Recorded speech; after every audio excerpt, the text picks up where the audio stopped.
Welcome all of my dear students in Sri Digambar Institute of Technology, Dosa.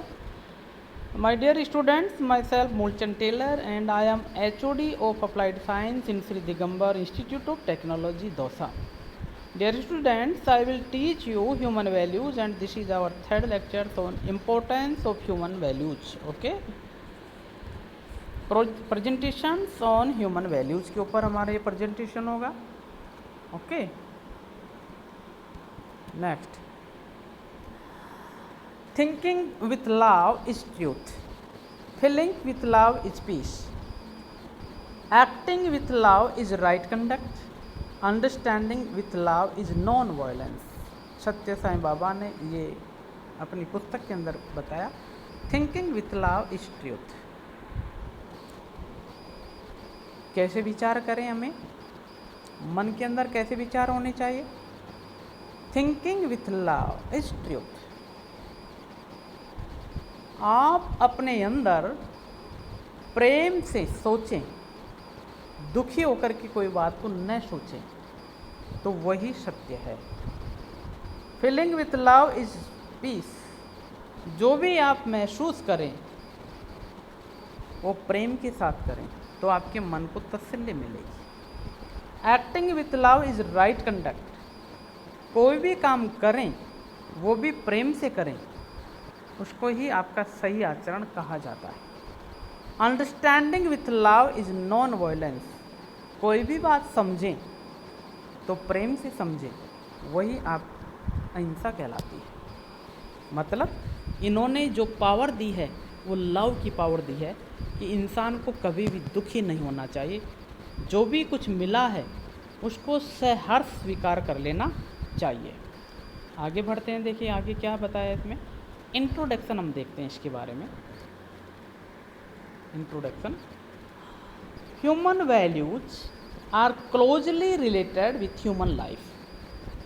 मतलब मानवीय जीवन के साथ में ये मानवीय शिक्षा उसके बहुत नज़दीक से जुड़ी है. यूँ कह सकते हैं कि मानवीय शिक्षा मनुष्य के जीवन के साथ ही जो भी उसका ज्ञान या जो भी हरकतें, क्रियाकलापें, कर्म जो भी कुछ करता है वह उसका मानवीय संस्कार या उसकी शिक्षा है.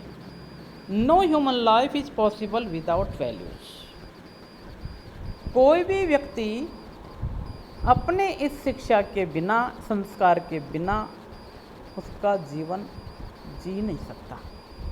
Human values are those universal concepts. Human values are those universal concepts, drivers of action, which are found in all cultures. वे ऐसे मानवीय संस्कार जो सर्व यूनिवर्सल कॉन्सेप्ट, सार्वभौमिक सिद्धांतों में ओतप्रोत है. ड्राइवर्स ऑफ एक्शन, जिसके माध्यम से व्यक्ति अपने कर्म करता है या कर्म के अंदर ये सारे संस्कार निहित है. Which are found in all culturals, जो कि ये संस्कार हर संस्कृति में मिलेंगे. क्यों? क्योंकि ये मनुष्य से रिलेटेड हैं. तो मनुष्य किसी भी संस्कृति से रिलेटेड क्यों न हो, वो संस्कार उसके साथ साथ हैं. All societies, all times and places where human beings take out their lives. जहाँ भी मनुष्य काम करेगा जाएगा, उसके साथ साथ उसके संस्कार चलेंगे. Human values are a set of consistent behaviour. वे ऐसे मानवीय संस्कार जो कि उसके साथ साथ उसके व्यवहार के साथ साथ निरंतरता बनाए रखते हैं. मेजर्स, तथा उनकी आंकलन की जाती है. That guide human beings in doing what is right and acceptable by the society. कि व्यक्ति क्या कर रहा है, what is right and acceptable by the society. जो कर्म कर रहा है वे कर्म उसके जिस समाज का वो व्यक्ति है उसको स्वीकार्य है या नहीं है.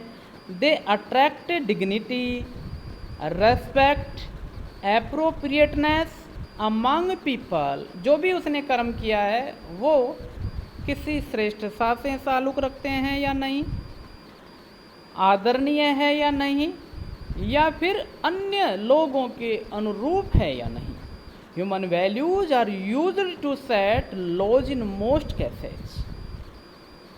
Are used to set laws in most cases.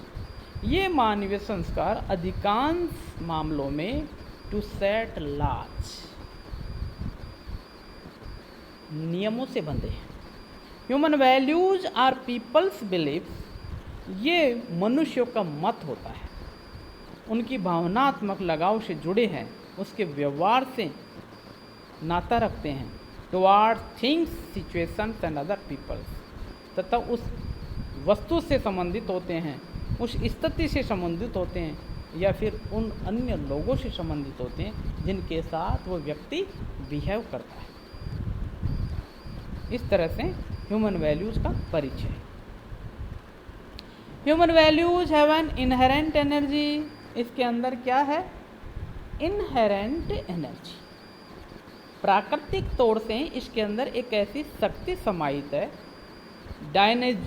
Dynamism या ऐसी सक्रियता निहित है इसमें, जो कि don't follow the laws of physical science. Laws of हमारी भौतिक विज्ञान उसका अनुसरण नहीं करती। They can't be depleted. इनको नष्ट भी नहीं किया जा सकता। Normally when we spend energy our resources we become drained of energy to the extent of our expenditure. When we spend energy our resources, जब हमारे स्रोतों के माध्यम से हमारी शक्ति को और भी ज़्यादा बढ़ाएं, we become drained of energy to the extent of our expenditure. drained of energy तो हम उस शक्ति को ही नष्ट करते हैं, to the extent of our expenditure, अत्यधिक मात्रा में उसको व्यतीत करने के माध्यम से वो एनर्जी नष्ट होती है। But human values multiply. ठीक है, एनर्जी फिजिकल एनर्जी के बारे में तो बता दिया कि भौतिक जो शक्ति है कोई भी आपके पास में है, जो मनुष्य के द्वारा निर्माण की गई ऐसी कोई चीज़ है, उसका आप उपभोग करेंगे तो व्यतीत हो जाएगी। लेकिन मानवीय संस्कार एक ऐसे हैं, इसका कितना भी उपभोग करेंगे वो कम नहीं होगा, बल्कि ये चौगुना बढ़ेगा। They are applied, used, expressed and acted out. जितनी बार इनका उपयोग में लेंगे उतने आप बढ़ेंगे। एक्सप्रेस्ड एंड एक्टेड आउट आपके कर्मों के माध्यम से बढ़ते हैं, आपके व्यवहार से बढ़ते हैं। दे benefit both the giver and the recipient. दोनों के लिए ही ये लाभदायक होते हैं। किसके लिए? कर्म करने वाले व्यक्ति के लिए भी और जिसने कर्म करवाया उसके लिए भी। अब कैसे होते हैं देखते हैं। The 5 human values which can be found in all culturals, all societies and in all religions. कितने प्रकार के बताएं? 5 प्रकार के संस्कार हैं जो हर समाज और हर संस्कृति, हर धर्म में विद्यमान है। सत्य, धर्म, आचरण, प्रेम, शांति और अहिंसा। ठीक है, दीज वैल्यूज आर इटर्नल। ये शाश्वत हैं। They are eternal essence. They are eternal essence. ये शाश्वत के लिए जरूरी है। विच एलिवेट ह्यूमन लाइफ, जिससे मानवीय जीवन की वृद्धि होती है। Its highest expression, its highest capacity. To its highest expression, its highest capacity. जितना ज़्यादा हम इनका बखान करेंगे या वर्णन करेंगे, जितना ज़्यादा हम इनकी व्याख्या करेंगे, इनके बारे में अभिव्यक्ति करेंगे, उतनी ज़्यादा इनकी बढ़ने की, फैलने की क्षमता होती है। Truth, the desire to know truth. अब व्यक्ति की ये इच्छा होती है कि ये क्या चीज़ has prompted mankind to ask some of the great questions which such. और सब के लिए बड़ी तीव्रता भी रहती है, खासतौर से मनुष्य के लिए, कि ये बहुत बड़ा प्रश्न भी है, सबके लिए कि ये क्या है, इसको डिफाइन कैसे कर सकते हैं। Who am I, what is the purpose of life, how can I live fully in the present moment. तो इन प्रकार के प्रश्नों के माध्यम से हम इसको पहचान सकते हैं कि मैं कौन हूँ, मेरे जीवन का उद्देश्य क्या है, तथा how can I live fully in the present moment, वर्तमान में मैं कैसे जी सकता हूँ। Learning to speak the truth is a fast and vital step in the formation of strong character. तो बोलना सीख लो। Learning to speak the truth, क्या सीखे? सबसे पहले सत्य बोलना सीखे। Is a first and vital step in the formation of strong character. किसका है ये? हमारा सशक्त चरित्र निर्माण की भूमिका निभाने के लिए सबसे पहला कदम है कि सत्य बोलना सीखें।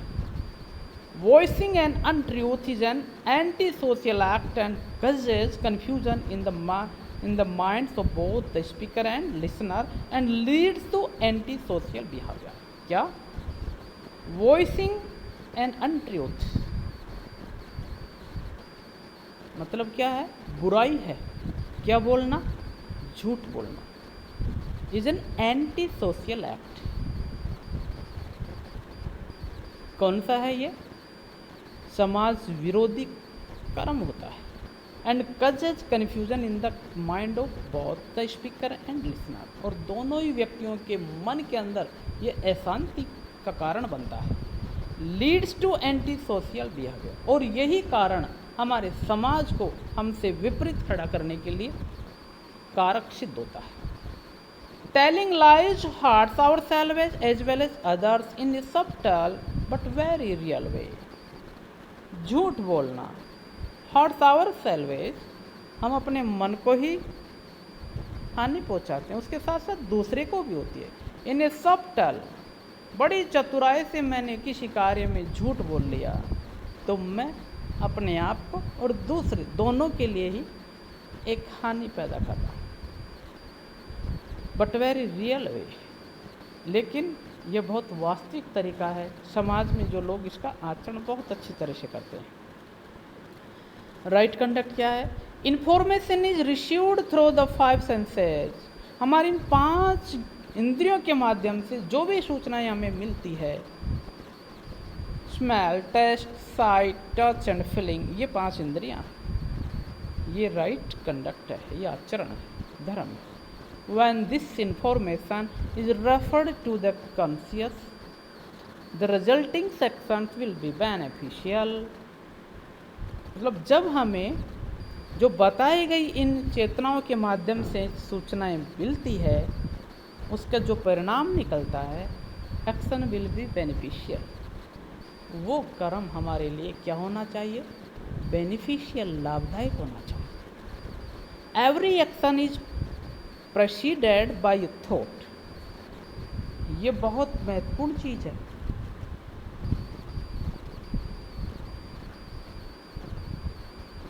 द सीक्रेट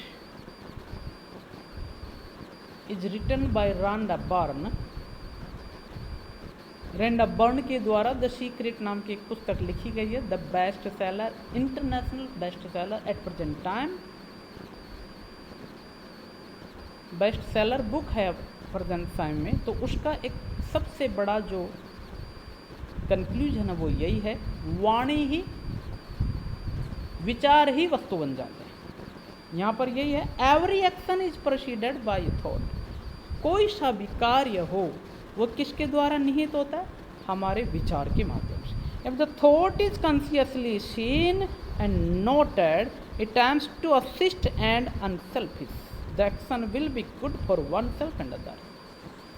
मान लो यदि हमारी ये विचार is consciously seen and noted, हमारे द्वारा अच्छी तरह से परखे और देखे जाए कि हाँ ये मेरे विचार सही हैं या गलत हैं, तो इसका मतलब है टू असिस्ट एंड अनसेल्फिश। तो ये विचार हमारे सहायक और निस्वार्थ होते हैं। The action will be good for oneself and others. फिर जो भी हम कर्म करेंगे वो मेरे लिए और दूसरे के लिए लाभदायक होंगे। लेकिन मेरे विचार कैसे होने चाहिए? मेरे द्वारा सेल्फ एक्सप्लोरेशंस के माध्यम से परखे हुए होने चाहिए। If our minds are busy and we are daydreaming, the actions may be useless, clumsy, or harmful to ourselves and others. लेकिन एक तरीका वर्तमान प्रेजेंट टाइम में ये सबसे ज़्यादा है, if our minds are busy, हम पूरी तरह से व्यस्त है, पता ही नहीं चल रहा मेरे ब्रेन में क्या चल रहा है, काम कर रहा हूँ। We are daydreaming, daydreaming का मतलब है दिन में सपने देखते हैं, सपने हैं। द एक्शन में भी यूजलेस, हमारे कार्य क्या होंगे, यूजलेस, अनुपयुक्त होंगे। क्लमजी और हार्मफुल टू आवरसेल्व्स, हमारे लिए हानिकारक और दूसरे के लिए भी हानिकारक ही सिद्ध होंगे।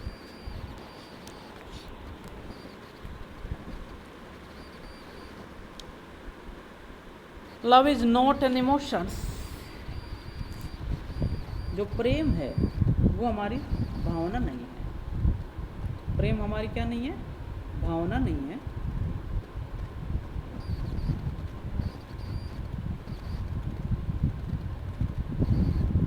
अफेक्टेड बाय द सबकॉन्शियस, ये किससे प्रभावित होता है, अवचेतन मन के द्वारा। But is a spontaneous pure reaction from the heart, लेकिन उसके साथ साथ ही pure reaction from the heart, विशुद्ध तरीके से ये हमारी आत्मिक या आत्मा को बहुत ज़्यादा रिएक्शन करता है, प्रभावित करता है। It is the power of love which causes one person to wish happiness for another and take pleasure in the well being. ये एक प्रेम की ही शक्ति होती है जिसके माध्यम से एक व्यक्ति टू हैप्पीनेस फॉर अनदर, अपनी खुशी से दूसरे व्यक्ति को खुश कर लेता है। Take pleasures in the well being, take pleasure in the well being, और अपने लोगों के बीच में बड़ी प्रसन्नता हासिल करता है। मतलब for example,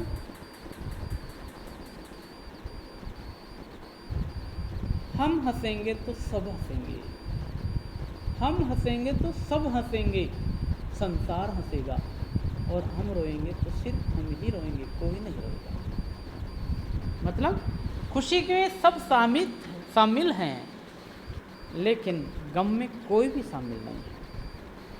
A beneficial energy is directed toward the other person as this energy flows through our own body first, it also enhance our own health. सबसे बहुत अच्छी चीज़ बताई इसमें, बेनिफिशियल एनर्जी, ये हमें बहुत ही लाभदायक शक्ति देती है।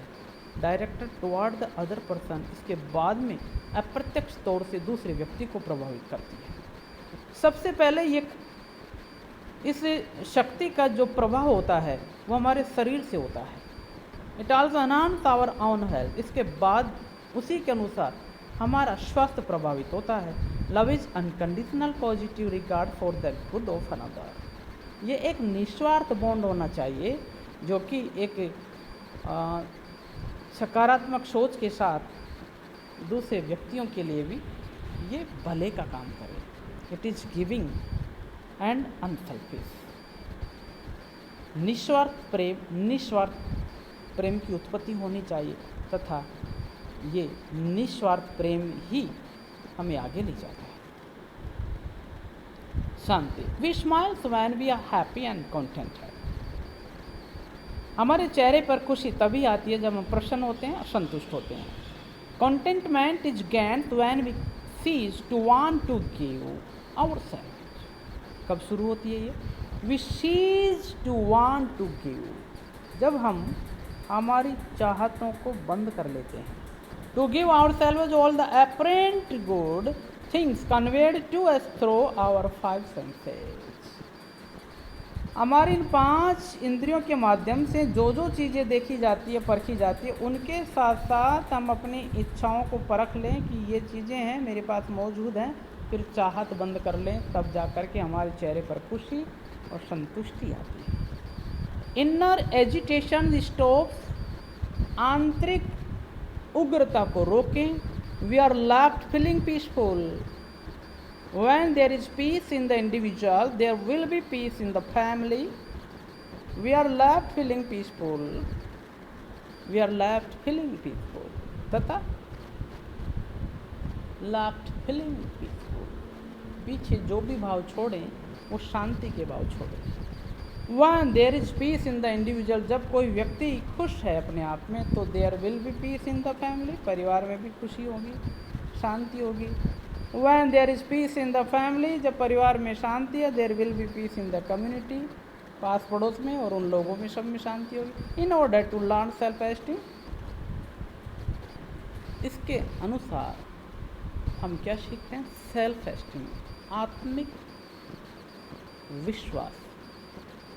Calmness and freedom from anxiety are necessary, तथा फ्रॉम एंजाइटी आर नेसेसरी, ये जो शांति है वो हमारे हर प्रकार की चिंताओं से हमें मुक्ति दिलाती है। Non violence, when the former four values are practised, इससे पहले जो चार इसके हमारे जो संस्कार थे उनके बारे में हमने देखा। The conscious mind is nearly aware, love is flowing, there is peace and action are right, and life is lived without harming or violating anything else. ठीक है, 5 ज्ञानेंद्रियों के माध्यम से हमने जो चीज़ें सीखी थी उनका हमने प्रैक्टिस अपनाया और उससे जो प्रभाव मिला वो अच्छा लगा। उसी तरह से अहिंसा क्या थी? Conscious mind is keenly aware, हमारा चैतन्य मन इज कीनली अवेयर, अच्छी तरह से जागरूक है। लव इज फ्लोइंग, और प्रेम की गंगा बहती है। देयर इज पीस, हर तरह से हमें शांति है। एक्शन आर राइट, हमारे कर्म अच्छे हैं। Life is lived without harming, बिना किसी परेशानी के हमारा जीवन चल रहा है। वायलेटिंग एनीथिंग एल्स, किसी भी चीज़ से हमें कोई आक्रोश नहीं है, वो नॉन वायलेंस है। ठीक है,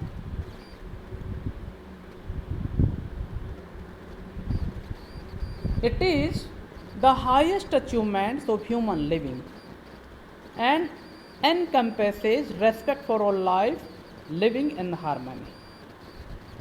ये मनुष्य की सबसे बड़ी उपलब्धि होती है।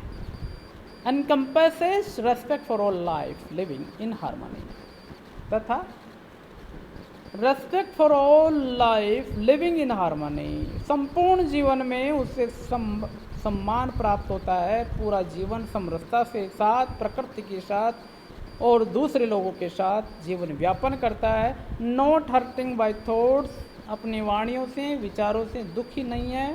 वर्ड और डीड, अपने शब्दों से, कर्मों से किसी को परेशानी नहीं होती, तो वह खुश है। Two aspect of non violence these are, इस प्रकार से हमारे अहिंसा के 2 रूप हैं। Psychological such as compassion for all, मनोवैज्ञानिक क्या? Such as compassion for all, सभी के लिए भावनात्मक लगाव हमारे अंदर हो। Social appreciation of all cultures, हर संस्कृति का व्यक्ति हमारी प्रशंसा करे। रिलीजन, समाज में, and caring for the environment, और वायुमंडल का, उसकी देखभाल करें। हर धर्म की देखभाल करें, हर संस्कृति की देखभाल करें, समाज में प्रशंसित रहें, तब जाकर के नॉन वायलेंस का पुजारी होगा, तब तसल्ली प्राप्त होगी। इस तरह से यह आज का लेसन हमारा कंप्लीट हुआ। Thank you very much.